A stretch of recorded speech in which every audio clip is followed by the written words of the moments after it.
In a cramped Portland apartment, a 28-year-old graphic designer was about to discover that betrayal has a price. What started as another lonely Thanksgiving scrolling through family photos took a shocking turn when she came face to face with 50 million reasons to rewrite her story. Emma Johnson wasn't your typical family outcast.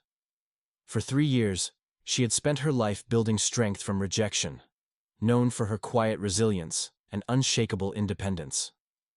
When she encountered those familiar lottery numbers calling her grandfather's birthday, she had no idea she was walking into the ultimate test of human nature. Emma's weekly ritual that would lead to the most expensive lesson her family would ever receive. What began as systematic exclusion would become the sweetest revenge money could buy. The Johnson family would never be the same after learning that. Sometimes the person you abandon is the one who holds all the power. Before we jump back in, tell us where you're tuning in from, and if this story touches you, make sure you're subscribed, because tomorrow I've saved something extra special for you. The notification popped up on Emma Johnson's phone at 3:47 p.m. on Thanksgiving Day. Jennifer Johnson tagged you in a photo. Emma stared at the banner, her thumb hovering over the screen.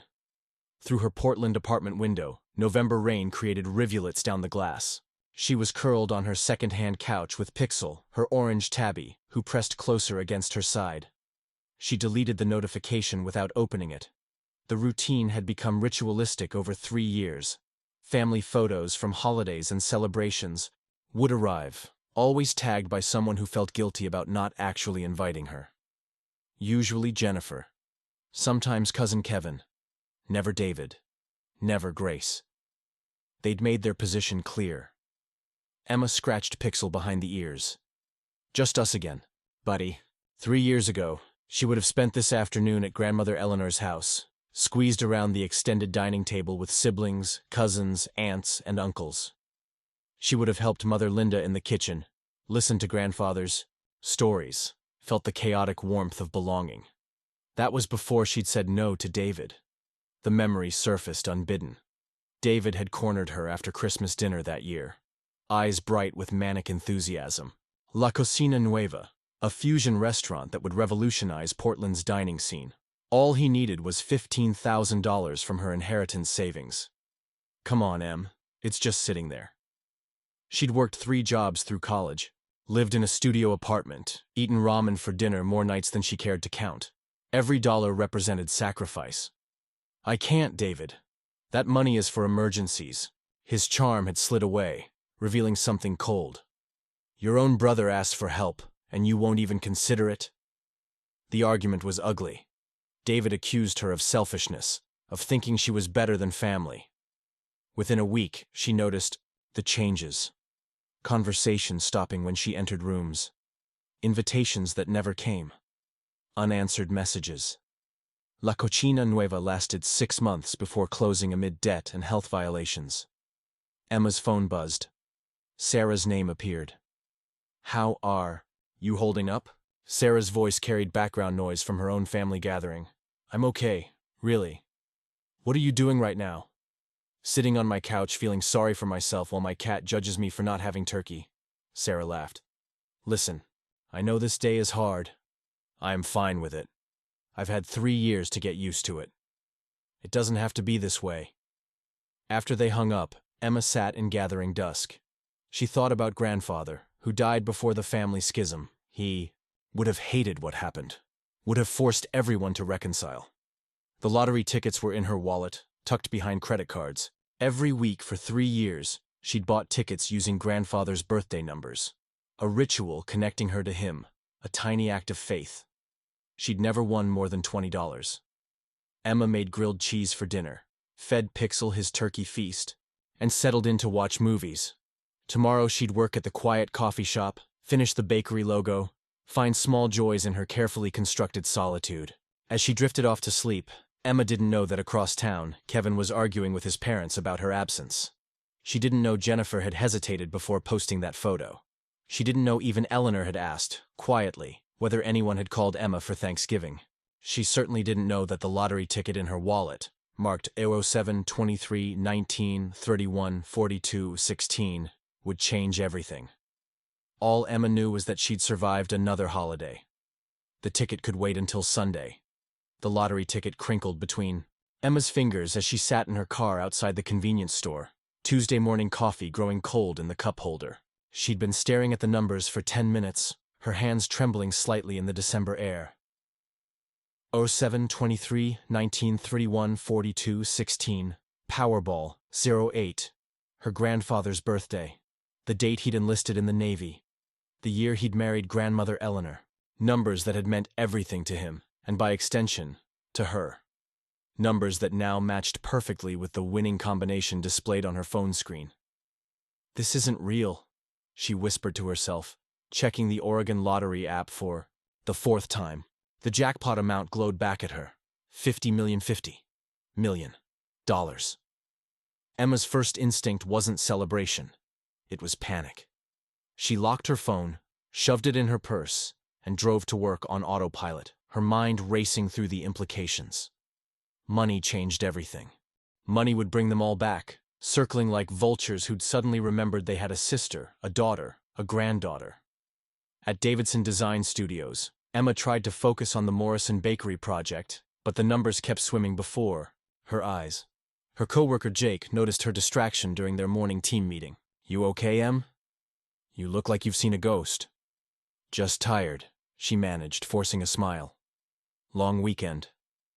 But concentration was impossible. Every few minutes she'd pull out her phone and check the lottery website again, certain she'd misread the numbers. Each time the reality hit her anew. She was rich. Ridiculously, life-changingly rich. By lunch, Emma couldn't take it anymore. She told her boss she felt sick, which wasn't entirely a lie, and drove home in a daze. The familiar sight of her cramped apartment building looked different somehow, temporary. Everything felt temporary now. Pixel greeted her with his usual, demanding meow, completely oblivious to the fact that his world was about to change dramatically.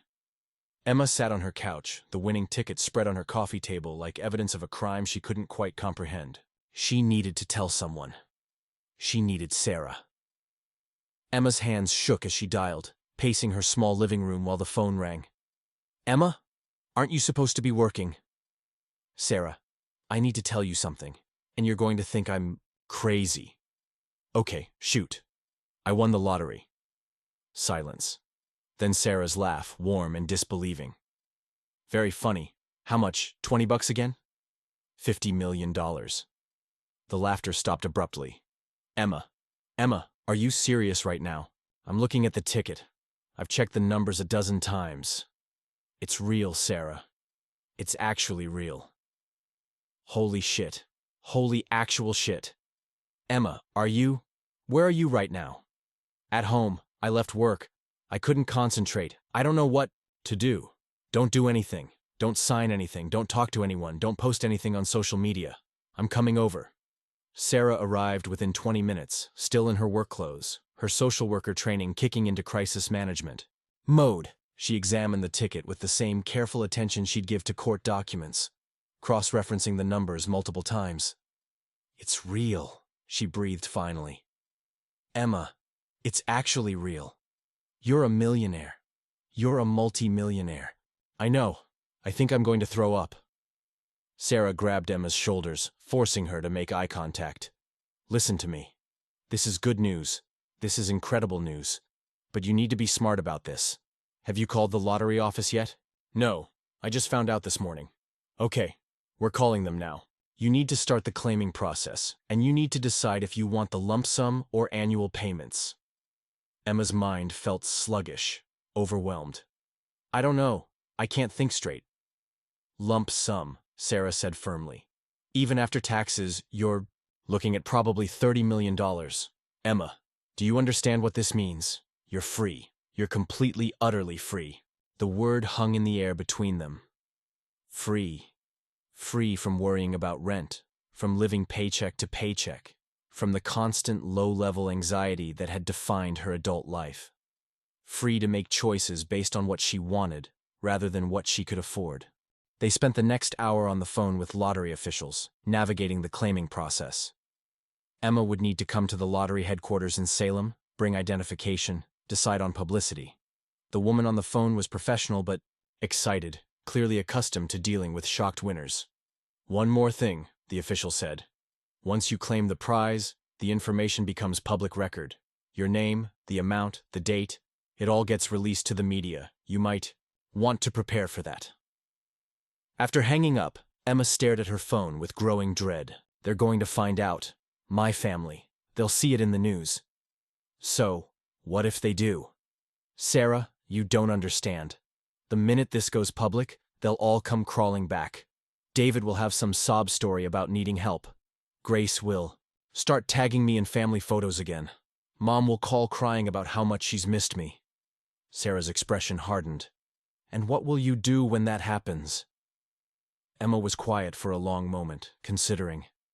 3 years of silence. 3 years of being erased from family gatherings, of spending holidays alone, of watching from the outside while they all celebrated without her. 3 years of learning that their love came with conditions she couldn't meet. I don't know, she admitted. Well, you've got some time to figure it out. The lottery office said you have a year to claim the prize, but I'd recommend doing it sooner rather than later. In the meantime, let's talk logistics. They spent the rest of the afternoon researching financial advisors, tax attorneys, and accountants. Sarah approached it with the same methodical thoroughness she brought to her social work cases, making lists and timelines, helping Emma create a plan for managing her windfall responsibly. As evening approached, Emma felt the first stirrings of something that might have been excitement. Not about the money itself, but about the possibilities it represented. She could travel. She could buy a real house with a yard for Pixel to explore. She could start her own design studio, take on only the projects that interested her. She could choose who deserved to be in her life. There's something else we need to talk about, Sarah said as they finished ordering dinner. From Emma's favorite Thai place. This is going to change how people see you. Everyone's going to want something from you now. You mean my family? I mean everyone. Friends, acquaintances, strangers on the street. Once your name gets out there, you need to be prepared for that. Emma nodded, understanding dawning. The money wasn't just freedom. It was also a test. A way to separate the people who cared about her from those who only cared about what she could provide. As if summoned by her thoughts, her phone buzzed with a text from an unknown number. Hi Emma, this is your cousin Kevin. I hope you're doing well. I've been thinking about you a lot lately. Would love to catch up sometime. Emma showed the message to Sarah, who raised an eyebrow. Interesting timing. You think he knows? I think the universe has a sense of humor. The question is, what are you going to do about it? Emma stared at the message, her finger hovering over the reply button. Kevin had always been different from the rest of her family. More genuine, less manipulative. But the timing felt suspicious, convenient in a way that made her stomach clench with familiar hurt. The lottery ticket sat on her coffee table, a small piece of paper that had already begun changing everything. Tomorrow she would drive to Salem and make it official. Tomorrow, she would become the kind of person her family suddenly wanted to know again. Tonight, she had decisions to make about who deserved forgiveness, and who had simply waited too long to remember her name. Emma's phone started ringing at 6:23 a.m., 2 days after the Oregon lottery announced the $50 million winner from Portland. She'd been expecting it. The lottery official had warned her that once the winner's information became public record, the attention would be immediate and overwhelming. She hadn't expected it to start with her mother. Emma, honey, is that you? Linda's voice cracked through the speaker, thick with tears that sounded practiced. I've been trying to reach you for hours. Emma sat up in bed, Pixel stirring beside her. Through her bedroom window, she could see a news van parked across the street, a reporter setting up equipment on the sidewalk. Her quiet life had officially ended. It's early, Mom. I know, but I couldn't sleep. Emma, I saw the news. $50 million? Is it real? The question hung in the air, loaded with 3 years of silence. Emma could hear the careful hope in her mother's voice. The practiced concern that had been notably absent during every holiday, every birthday, every moment when Emma had needed her family most. It's real. Oh, sweetheart. I'm so happy for you. Your grandfather would be so proud. Using his numbers, that's just like him to keep looking out for you even now. Emma's grip tightened on the phone. Linda spoke as if she'd been there, as if she'd known about Emma's weekly lottery ritual, as if she'd been part of Emma's life instead of conspicuously absent from it. "Where were you on Thanksgiving, Mom?" The question came out sharper than Emma intended, but she didn't regret it. Linda's pause was telling. "Emma, honey, about that, there was a miscommunication. Jennifer thought you were working, and David said you probably wanted space and—" "Stop." Emma stood, pacing to her window. The reporter was looking up at her building now, clearly trying to identify which apartment belonged to the lottery winner. "Just stop with the excuses." "It's not excuses, it's—" "Emma, can we please not do this over the phone? Can I come see you? We have so much to talk about." Before Emma could answer, her phone buzzed with an incoming call. David. Her stomach clenched. "I have to go, Mom." "Emma, wait!" She hung up and immediately declined David's call, but her phone continued buzzing. Text messages started flooding in. David. We need to talk. This is incredible news." Jennifer. OMG. Emma. Saw the news. So excited for you. Call me. Grace. Emma. Just saw Channel 6. Girl, we need to celebrate. Unknown number. Emma. This is your Aunt Carol. Haven't talked in forever, but I'm so proud of you. Unknown number. Emma. It's your cousin Mike from Sacramento. Heard the amazing news. Each message felt like a small knife, cutting deeper into wounds she'd thought had healed.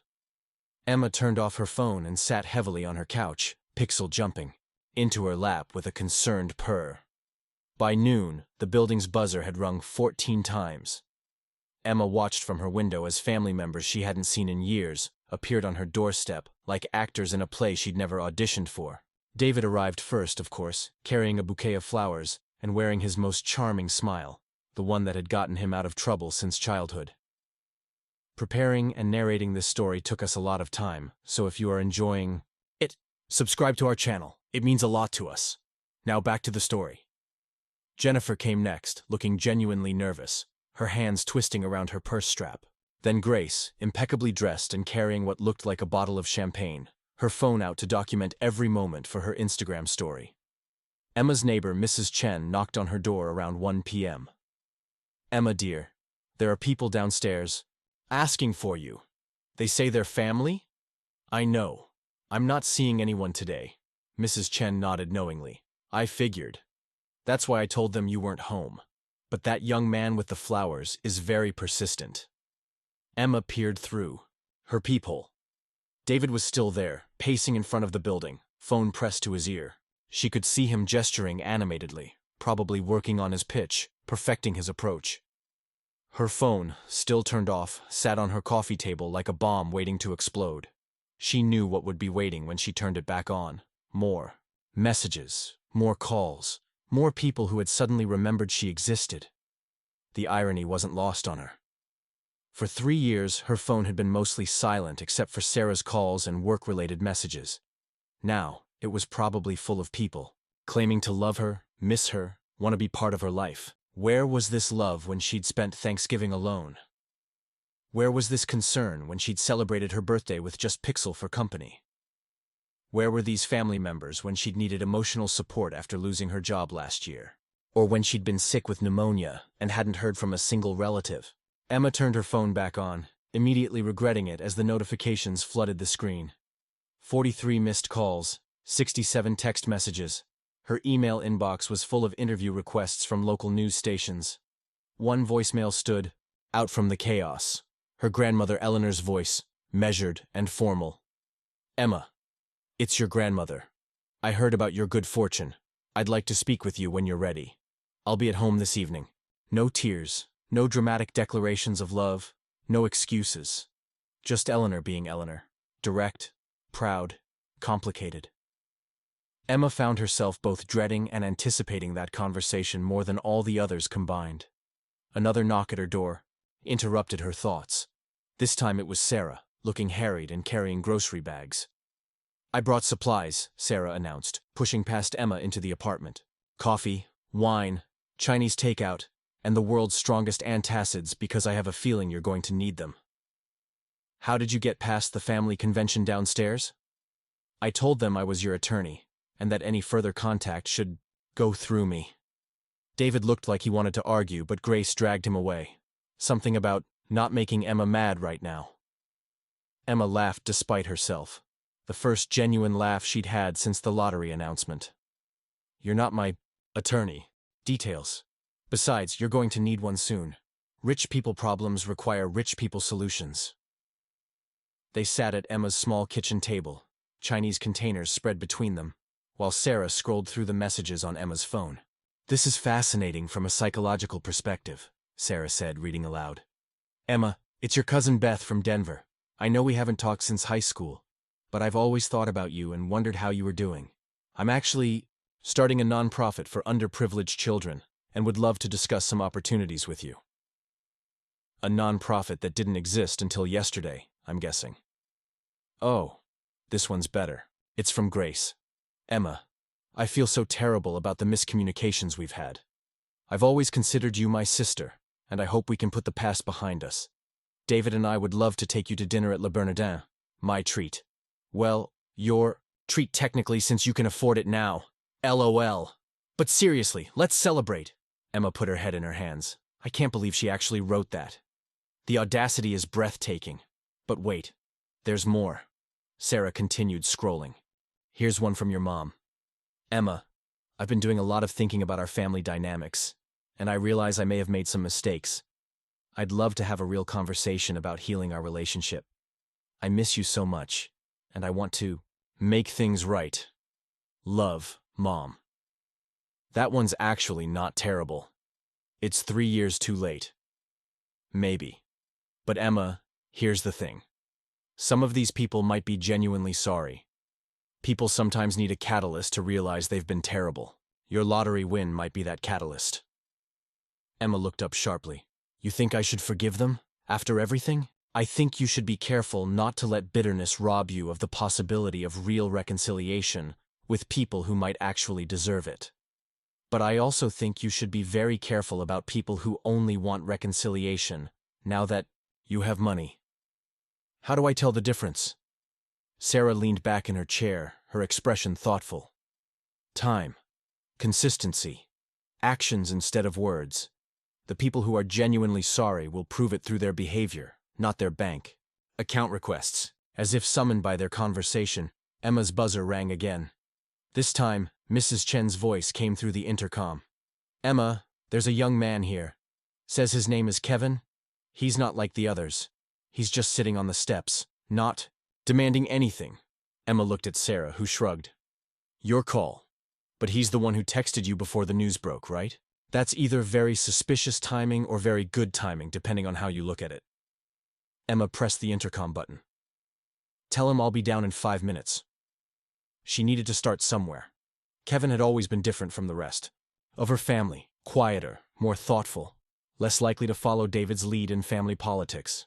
If anyone deserved the benefit of the doubt, it might be him.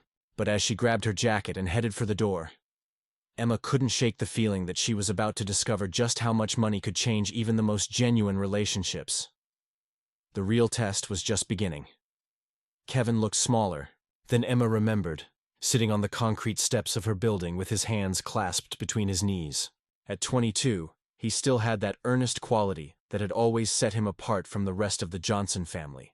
Less polished than David, less anxious than Jennifer, more genuine than any of them. He stood when he saw her approach, his expression uncertain but hopeful. "Hi, Emma." "Kevin." She studied his face, looking for signs of calculation, for the greedy gleam she'd seen in Grace's eyes through her window earlier. Instead, she saw nervousness and something that looked like shame. "I know this looks bad," he said quickly. "My text, and then this news, and now me showing up here. I know how it looks." "How does it look?" "Like I'm just another vulture. Like I only reached out because I heard about the money."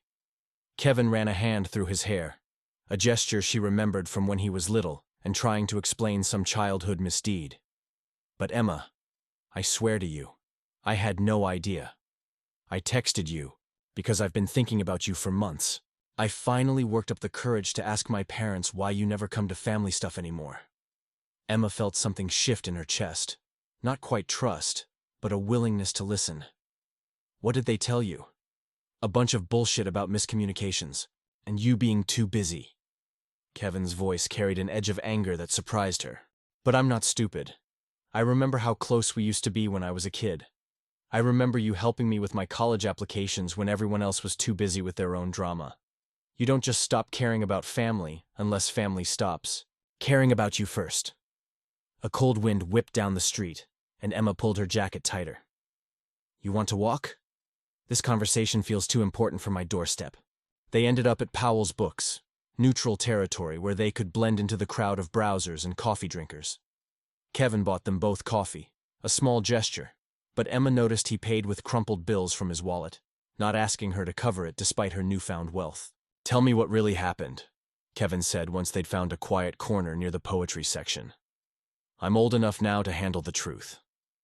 Emma studied his face for a long moment, then began with David's restaurant scheme 3 years ago. She told Kevin about the loan request, about her refusal, about the systematic exclusion that followed. Kevin listened without interruption, his expression growing darker with each detail. Jesus, Emma. I had no idea it was that calculated. Kevin stared into his coffee cup. I mean, I knew something was off. You used to be at every family gathering, and then suddenly you weren't. But they always had explanations. You were working. You were sick. You had other plans. And you believed them? I was 19 and dealing with my own college drama. I should have pushed harder, should have reached out myself. Kevin looked up at her with eyes that held genuine regret. I'm sorry. I'm really sorry I let them convince me you were just too busy for us. The apology felt different from the others Emma had received that day. No excuses, no justifications, just accountability. It was more than her own mother had managed. What made you finally question their story? Kevin was quiet for a moment, organizing his thoughts. Thanksgiving dinner, actually. Grandma Eleanor made some comment about setting the table for everyone, and I realized I couldn't remember the last time I'd seen you. When I asked where you were, everyone got weird about it. David got defensive, Mom started crying, Jennifer tried to change the subject. It felt orchestrated. Emma felt a familiar pang at the mention of Eleanor. What did Grandma say? Nothing, which was almost worse. You know how she usually has opinions about everything? She just got quiet and asked someone to pass the cranberry sauce. Kevin leaned forward. Emma, I think she misses you more than she'll admit.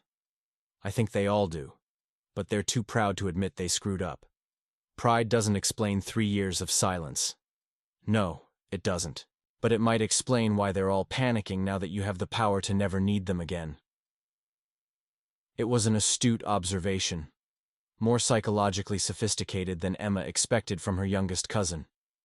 Kevin had grown up while she wasn't looking, had developed the kind of insight that came from being observant rather than reactive. So what happens now? Emma asked. You've heard my side of the story. You know what your family did to me. What are you going to do with that information? Kevin didn't hesitate. I'm going to call them out on it. I'm going to tell them I know the truth, and that if they want any relationship with you, they need to actually apologize for what they did, not just for miscommunications. That's going to cause problems for you. Good. Maybe it's time this family had some problems it couldn't ignore. Kevin's voice carried a determination Emma remembered from when he was a stubborn kid, refusing to back down from playground bullies. Emma, you're my family too. You taught me how to drive, helped me pick my college major, listened to me complain about girls for hours. You were there for me, and I should have been there for you. For the first time since the lottery announcement, Emma felt something crack open in her chest. Not the painful fissure of betrayal, but the gentler opening of hope. Maybe not all of her family relationships were irreparable. I can't promise. I'll forgive everyone, she said carefully. I'm not asking you to.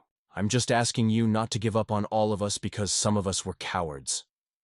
They parted ways outside the bookstore, Kevin promising to stay in touch and Emma agreeing to answer his calls.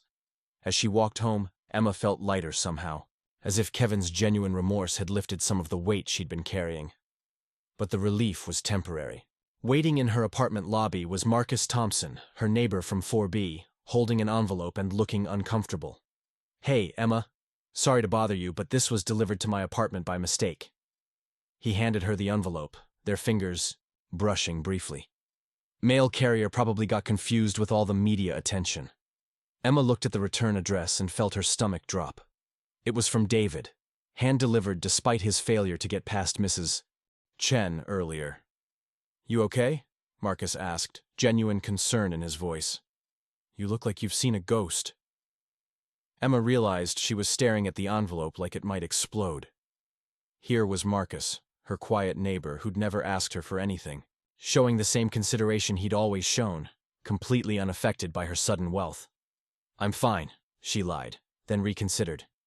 "Actually, no, I'm not fine. Would you like to get coffee sometime? I could use a friend who knew me before this lottery thing happened." Marcus smiled, the same warm expression she'd noticed a dozen times in passing but never fully appreciated. "I'd like that. And Emma? For what it's worth, I'm glad something good finally happened to you. You deserve it."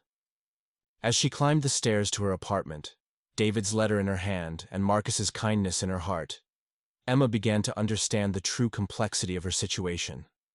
The money hadn't just revealed who in her family was greedy, it had illuminated who in her life was genuine.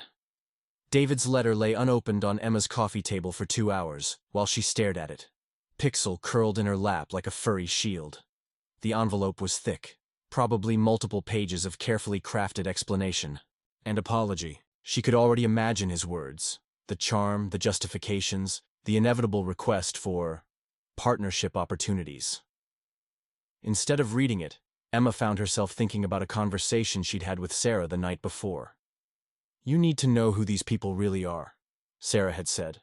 "Not who they're pretending to be now that you have money, but who they actually are when they think you can't help them." That's when Emma had gotten the idea. It was manipulative, perhaps even cruel, but 3 years of systematic exclusion had taught her that sometimes you needed to fight manipulation with strategy. She called Jennifer first, choosing her words carefully. "Jen, I need to talk to someone, and I don't know who else to trust." "Of course, Emma. What's wrong?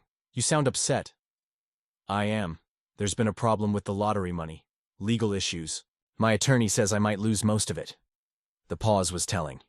"What kind of legal issues?" Emma spun a story about tax complications and prior claims, making it sound like she might end up with only a few $1,000s instead of millions. She listened as Jennifer's enthusiasm visibly deflated through the phone. "Oh no, that's terrible, Emma. I'm so sorry. I know it's a lot to ask, but could you maybe not mention this to the rest of the family yet? I'm trying to figure out what to do." Of course. Listen, I should probably go.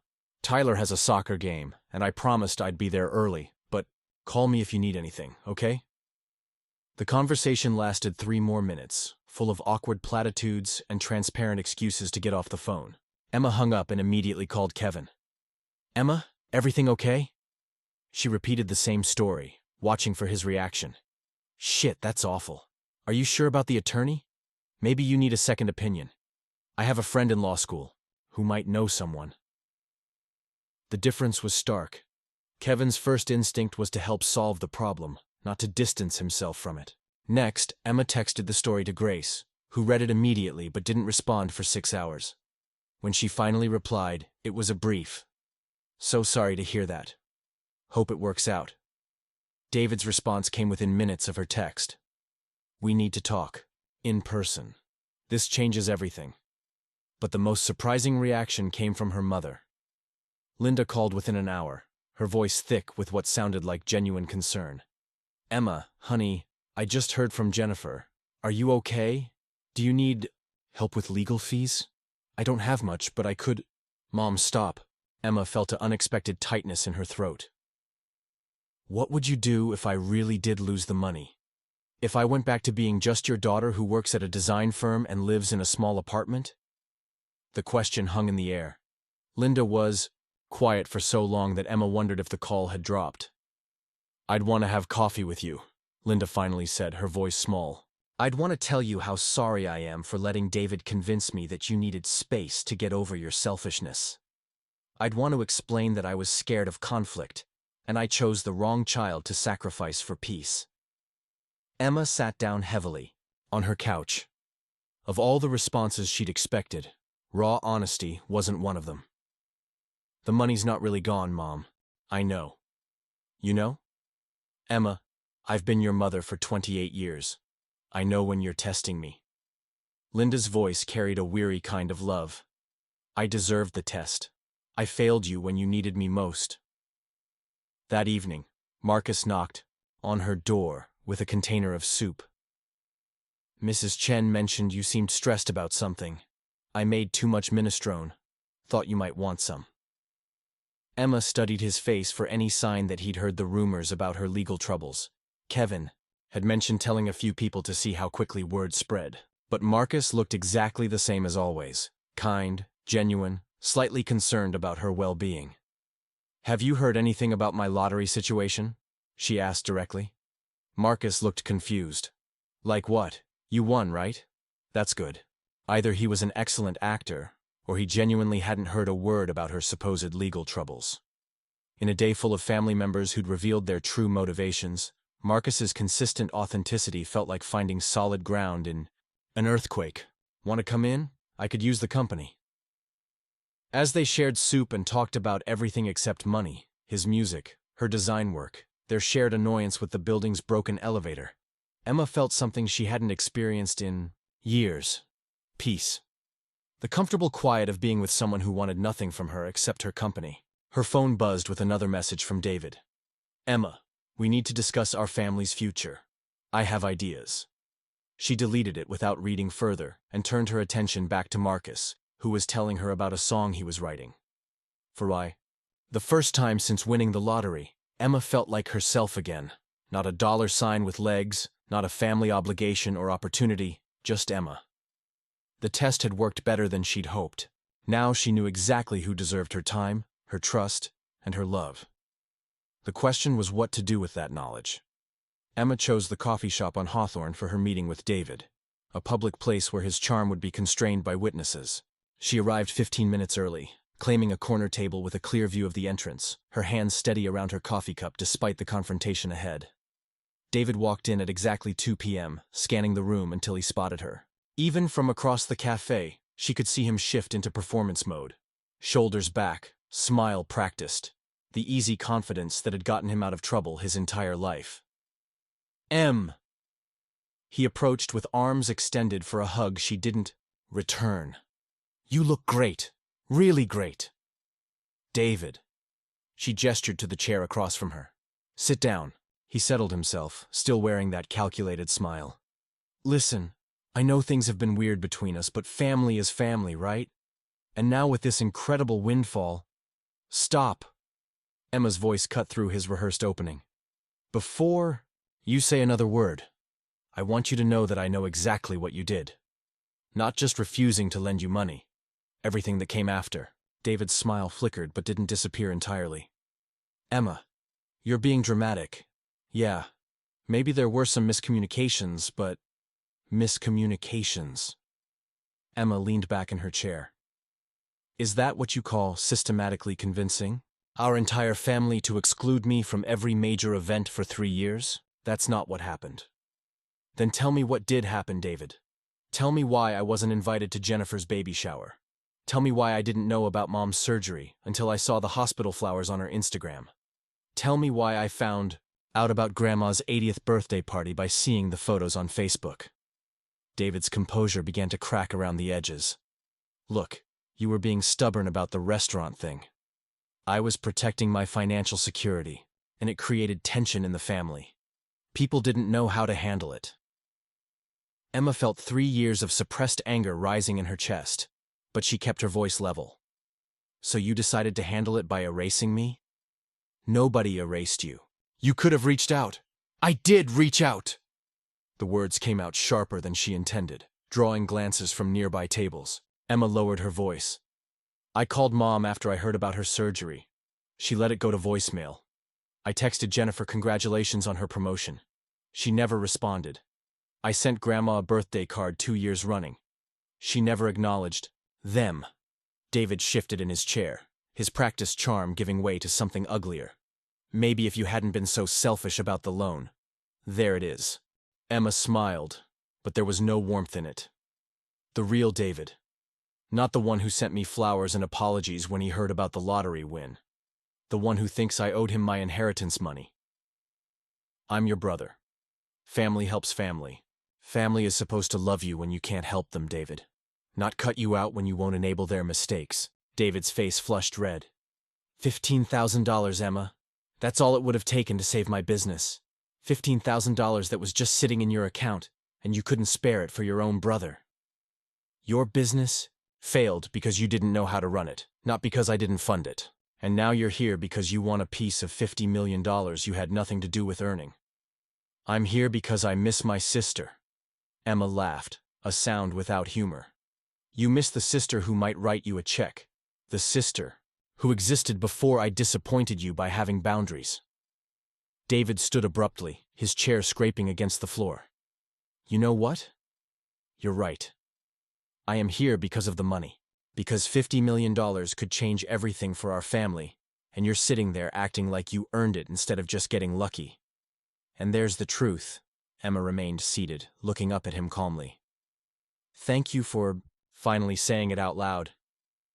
Enjoy your money, Emma. Enjoy spending it all alone, because that's exactly what you're going to do. You think Kevin really cares about you? You think Mom's apology was genuine? They're all just better at playing the game than I am. He stormed out, leaving Emma sitting alone at the small table. She wasn't surprised by his outburst. She'd been expecting it. What surprised her was how little it hurt. 3 years ago, David's anger would have devastated her. Now it felt like confirmation of something she'd already known. Her phone buzzed with a text from Kevin. Just heard from David. He's pretty angry. Are you okay? Emma typed back. I'm fine. Thank you for asking. Want to get dinner this week? My treat. And I mean actually my treat, not a euphemism for your treat. Despite everything, Emma found herself smiling.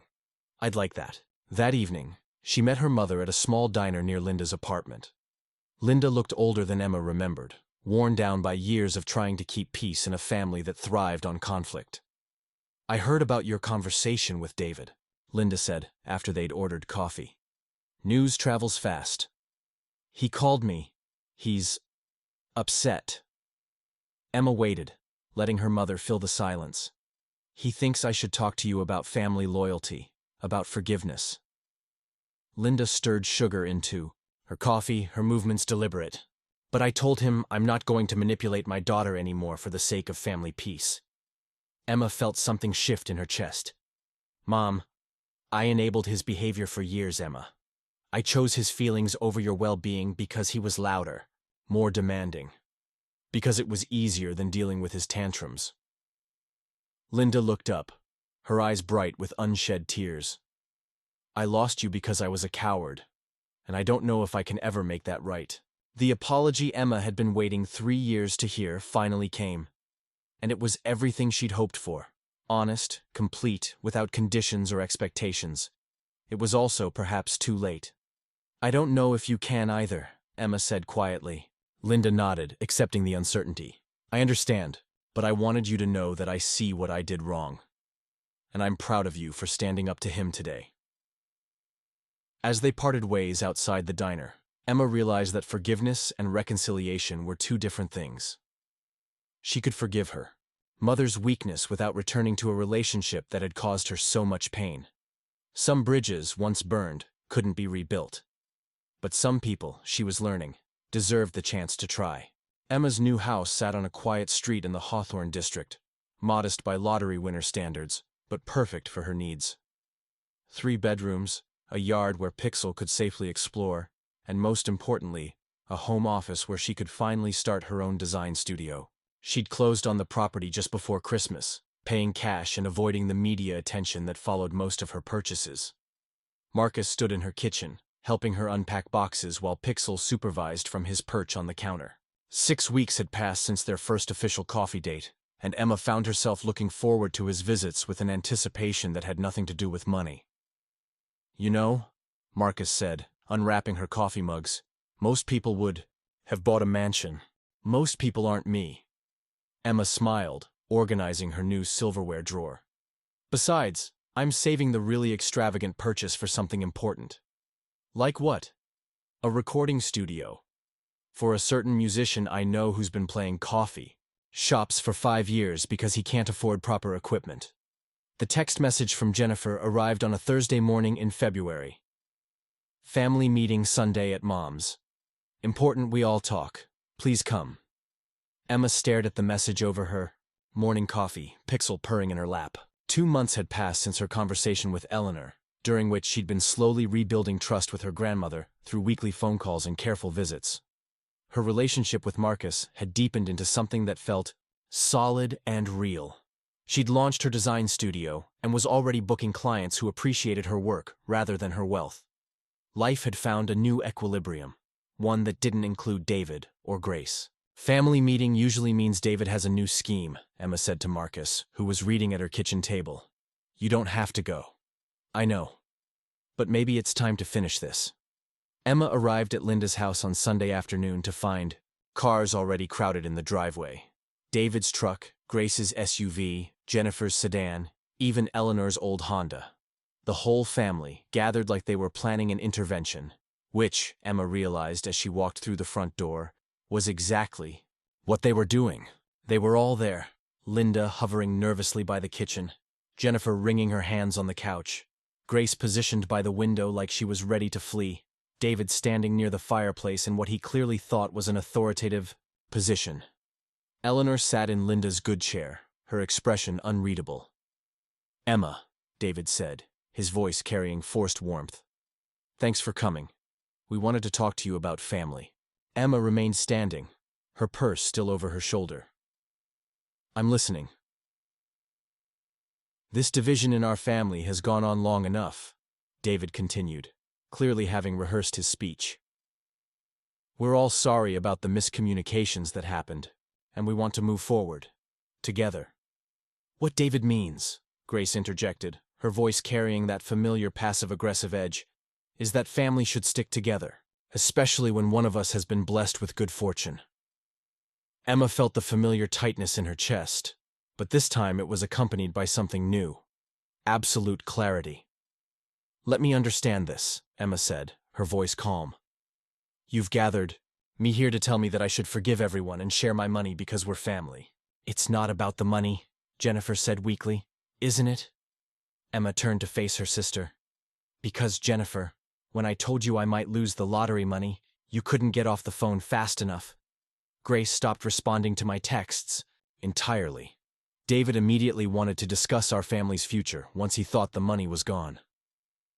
That's not fair, Linda said from the kitchen doorway. What's not fair, Mom, is that you're all here asking me to pretend the last 3 years didn't happen. What's not fair is that David convinced all of you I was selfish for protecting my financial security, and now you want me to prove I'm not selfish by giving him access to $50 million. David's facade cracked.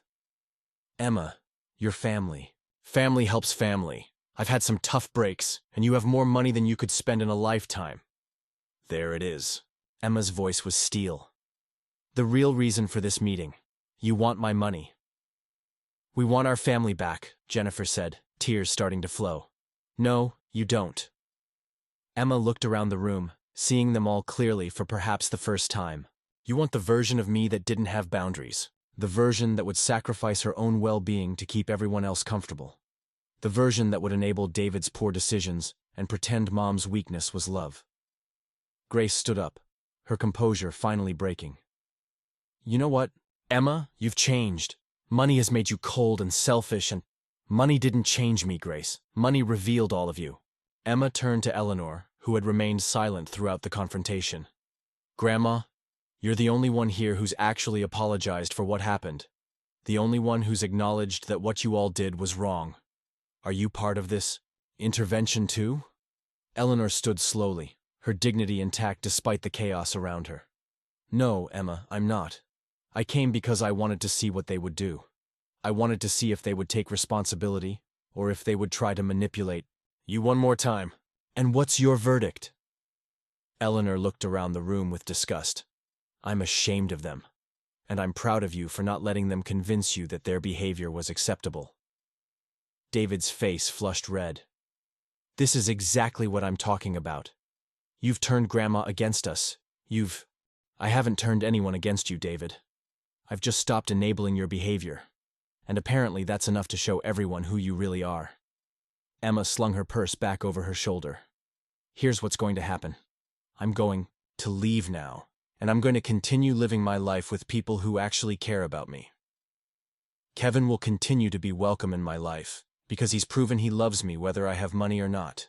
Grandma Eleanor and I will continue rebuilding our relationship because she's done the work to earn my trust back. She looked directly at David. And you will continue to be exactly who you've always been. Someone who thinks the world owes him something. The difference is, I'm no longer going to pretend that's my problem to solve. Emma, please, Linda called as Emma headed for the door. Don't let anger destroy our family. Emma paused, her hand on the doorknob. I'm not destroying this family, Mom. I'm just refusing to let this family destroy me. She walked out into the February afternoon, leaving behind a room full of people who had finally revealed their true priorities. Her phone started buzzing before she reached her car. David, probably, ready to continue the argument via text. Emma turned off her phone and drove home to Marcus, to Pixel, to the life she'd built on her own terms. For the first time in 3 years, she felt completely free. Some families were worth fighting for, others were worth walking away from. Emma had finally learned the difference. Marcus stopped unwrapping, a mug frozen halfway out of newspaper. Emma, you can't. I can do whatever I want with my money. That's what makes it mine. She turned to face him, her expression serious. Marcus, you've been the same person to me whether I had $50 or 50 million. You brought me soup when I was stressed, you helped me move without expecting anything in return, and you've never once asked me for anything. Because I don't want anything from you except what? Marcus set down the mug, his hands suddenly unsteady. Except you, just you. The woman who works too late on design projects and talks to her cat like he's her therapist. The woman who knew every barista's name at that coffee shop and always tipped too much even when she was broke. Emma felt her heart skip. In all the chaos of family drama and financial decisions, she'd almost forgotten what it felt like to be seen for who she was rather than what she could provide. The studio offer stands, she said quietly. But only if you're interested in me for reasons that have nothing to do with it. Marcus stepped closer, his voice dropping to almost a whisper. I was interested in you before I knew you had money. I'm interested in you now. The money is just background noise. Their first kiss happened in her half-unpacked kitchen, surrounded by newspaper and moving boxes, with Pixel as their only witness. It was gentle, tentative, and completely free of the complicated dynamics that had defined Emma's recent relationships. 2 days later, Emma met Kevin at a small restaurant downtown. He looked nervous, fidgeting with his napkin as she approached the table. I have news, he said without preamble. I talked to Grandma Eleanor. Emma's stomach tightened. Eleanor had been conspicuously absent from the family drama of recent weeks, neither calling nor sending messages like the others. What did she say? She wants to see you. She said she's been thinking about what I told her, about the systematic exclusion, about David's manipulation. She said she owes you an explanation. Emma leaned back in her chair. Eleanor's approval had always mattered most to her, which made her grandmother's silence during the past 3 years particularly painful. She's scared, Kevin continued. She's 83 years old, and she's scared she's too proud to admit she was wrong. But she's also scared she'll die without making it right with you. The words hit Emma harder than she expected. Eleanor had been the family's moral center, the one person whose opinion carried weight with everyone. If she'd been wrong about Emma, it would mean confronting a lifetime of certainty about family loyalty and obligation. When does she want to meet? Tomorrow afternoon, if you're willing, at her house. Emma's throat felt tight. Eleanor's house held so many memories. Christmas mornings, birthday celebrations, family dinners where she'd felt genuinely loved and accepted. Walking back into that space would either heal something fundamental or break it beyond repair. I'll be there. The next afternoon, Emma stood on Eleanor's familiar front porch, her hand raised to knock. The door opened before she could, revealing her grandmother, smaller than Emma remembered, but still carrying herself with the dignity that had defined her entire life. Emma. Eleanor's voice was soft, uncertain. Thank you for coming. They sat in Eleanor's living room, surrounded by family photos that documented decades of gatherings Emma was no longer part of. Eleanor's hands were folded in her lap, her usual commanding presence tempered by something Emma had never seen before: vulnerability. I made a mistake, Eleanor said without preamble. I let David convince me that your refusal to help him was selfish, that you thought you were above your family. I believed him because it was easier than admitting my golden boy was manipulating all of us. Emma listened without interrupting, watching her grandmother struggle with admissions that clearly cost her. I taught you to be independent, to make smart financial decisions, to stand up for yourself. Then I punished you for doing exactly what I raised you to do. Eleanor's voice cracked slightly. I let my disappointment in David become anger at you, and I lost 3 years with my granddaughter, because I was too proud to admit I was wrong. Grandma, I'm not asking for forgiveness, Emma. I'm asking for a chance to earn it. I'm 83 years old, and I don't know how many chances I have left to be the grandmother you deserved.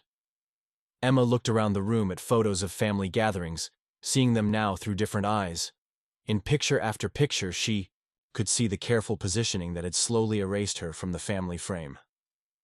I loved you unconditionally for 25 years, Emma said quietly. Then I disappointed you once, and the conditions appeared. Eleanor nodded, tears sliding down her weathered cheeks. Yes, they did, and I will regret that for whatever time I have left. Emma stood, walking to the mantel where Eleanor kept her most treasured photos. There, in a silver frame, was a picture of Emma's college graduation, Eleanor's arm around her shoulders, both of them beaming with pride. You kept this, Emma said, surprised. I kept all of them. Every picture I had of you. They're in my bedroom because I couldn't bear to look at them every day, but I couldn't bear to put them away either. Emma felt something crack open in her chest. Not the painful fissure of betrayal, but the gentle opening of possibility. Eleanor's love had been conditional, but it had also been real. The woman who had raised her to be strong and independent was still there, buried under 3 years of pride and regret. I need time, Emma said, turning back to her grandmother. I need to know that this isn't about the money, that you're not just afraid of dying estranged from a millionaire granddaughter. Eleanor smiled through her tears. I'd want you back if you were broke, Emma. I'd want you back if you'd lost every penny. But I understand why you can't believe that yet. As Emma left her grandmother's house, she felt the weight of possibility settling on her shoulders. Some relationships could be rebuilt, but only if both people were willing to do the work. For the first time in 3 years, Emma thought there might be a foundation strong enough to build on. The question was whether she was brave enough to try. 6 months after walking out of her family's intervention, Emma stood in the main room of Thompson Studios, watching Marcus adjust levels on the mixing board with focused intensity. The recording studio had become his dream realized, tucked into a converted warehouse in southeast Portland where local musicians could record without compromising their artistic vision. That's perfect, called Kara, a 19-year-old folk singer whose voice reminded Emma of early Joni Mitchell. I can't believe this is actually happening. Emma smiled from behind the glass. The studio was Marcus's domain, but she'd found her purpose designing album covers and promotional materials for the artists who recorded there. Money, she'd discovered, was most valuable when it enabled other people's dreams. After Kara's session ended, Emma and Marcus shared Thai takeout in the control room, planning the week ahead. The studio was booked solid, with a waiting list that kept growing. Kevin called, Marcus said. Wants to know if we're free for dinner Friday. Kevin had become a regular presence in their lives, often stopping by after his classes at Portland State. His relationship with the rest of the family remained strained. He'd kept his promise to call them out for their treatment of Emma. Emma's phone buzzed. Unknown number. She glanced at it, expecting another business inquiry, but the message made her stomach tighten. Emma, it's Jennifer. Mom is in the hospital. Heart attack. She's stable, but I thought you should know. Marcus noticed her expression. Family? Emma showed him the text. They'd established complete transparency about family communications. No secrets, no protection from uncomfortable truths. Do you want to go? I don't know. Part of me wonders if this is manipulation. Jennifer reaching out when Mom's vulnerable, hoping I'll feel guilty enough to reconcile. And the other part? Remembers she's still my mother. That evening, Emma found herself in Providence Portland Medical Center's cardiac unit, holding daisies, Linda's favorite flowers. Jennifer sat in the waiting area, looking genuinely frightened. Emma. Jennifer stood quickly. I wasn't sure you'd come. How is she? Stable, but it was close. Jennifer's voice cracked. When I thought I might lose her, all I could think about was how we'd wasted 3 years on pride. Emma studied her sister's face, finding only genuine fear and regret. Can I see her? Linda looked frail against white hospital sheets, her eyes widening when Emma entered. You came, Linda whispered. I came. Emma pulled a chair close. How are you feeling? Scared, grateful, ashamed. Linda's voice was weak but clear. Emma, I don't have the right to ask, but Mom, don't. Just focus on getting better. They sat in comfortable silence, Emma holding her mother's hand while monitors beeped steadily. Finally, Linda spoke. I see Kevin's pictures. You look happy. Emma nodded. I am. Good. That's what I wanted for you, even when I didn't know how to show it. I know, Mom. Marcus, Kevin says he's good to you. He is, very good. Linda squeezed Emma's hand weakly. Then I'm glad. You deserve someone who sees your worth. Emma spent an hour there, not discussing the past or making future promises, just being present. When she left, Jennifer walked her to the elevator. Thank you for coming. It meant everything to her. Jen, I came because I still love Mom, despite everything. But that doesn't mean things go back to the way they were. Jennifer nodded. I understand. I just hope someday we can figure out how to be sisters again. Maybe. But it would have to be different. No more enabling David, no more avoiding conflict. If you want me in your life, it has to be because you actually want me there. I do want you there, Emma. I've missed you. Driving home through quiet Portland streets, Emma reflected on the evening's revelations. Linda's heart attack had stripped away pretense, revealing genuine love beneath dysfunction. Not enough to erase 3 years of hurt, but perhaps a foundation to build on. Her phone buzzed. Eleanor. Kevin told me about your mother. How are you? Emma typed back. I'm okay. Thank you for asking. Lunch this week? I have something to discuss. I'd like that. Emma pulled into her driveway, where Marcus waited, on the porch with Pixel in his lap. The sight of them, her chosen family, filled her with warmth that had nothing to do with money and everything to do with freely given love. How did it go? Marcus asked as she settled beside him. Complicated, but maybe complicated is better than completely broken. They sat in evening quiet, Emma processing the day's emotions while Marcus provided steady presence. Her grandmother's upcoming lunch invitation intrigued her. Eleanor never asked to discuss things lightly. The recording studio was thriving, her design business flourishing, her relationship with Marcus deepening into something that felt permanent and real.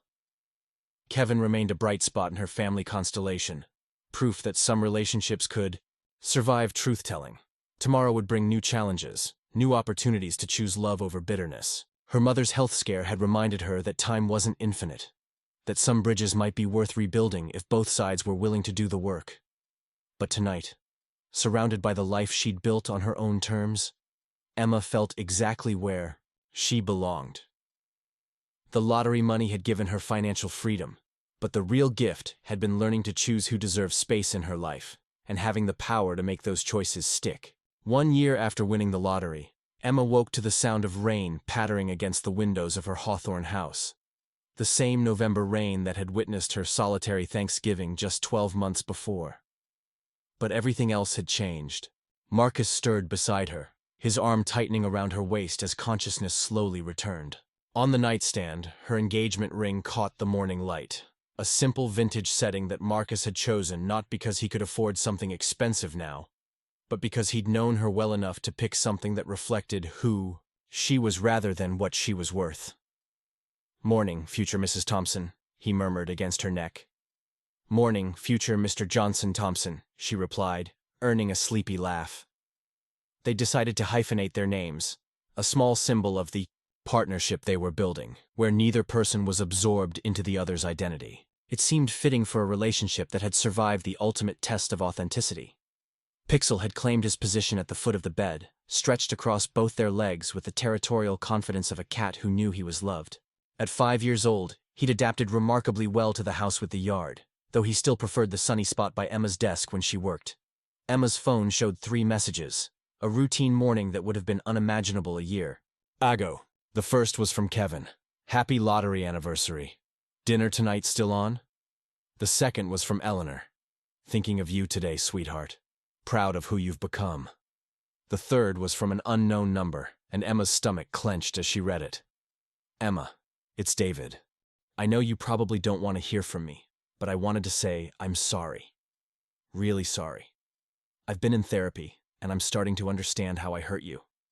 I don't expect forgiveness, but I wanted you to know I'm working on being better. I hope you're happy." Emma showed the message to Marcus, who read it with raised eyebrows. "What do you think?" she asked. "I think it's a year too late, but at least it sounds genuine. No requests for money, no manipulation tactics, just an apology."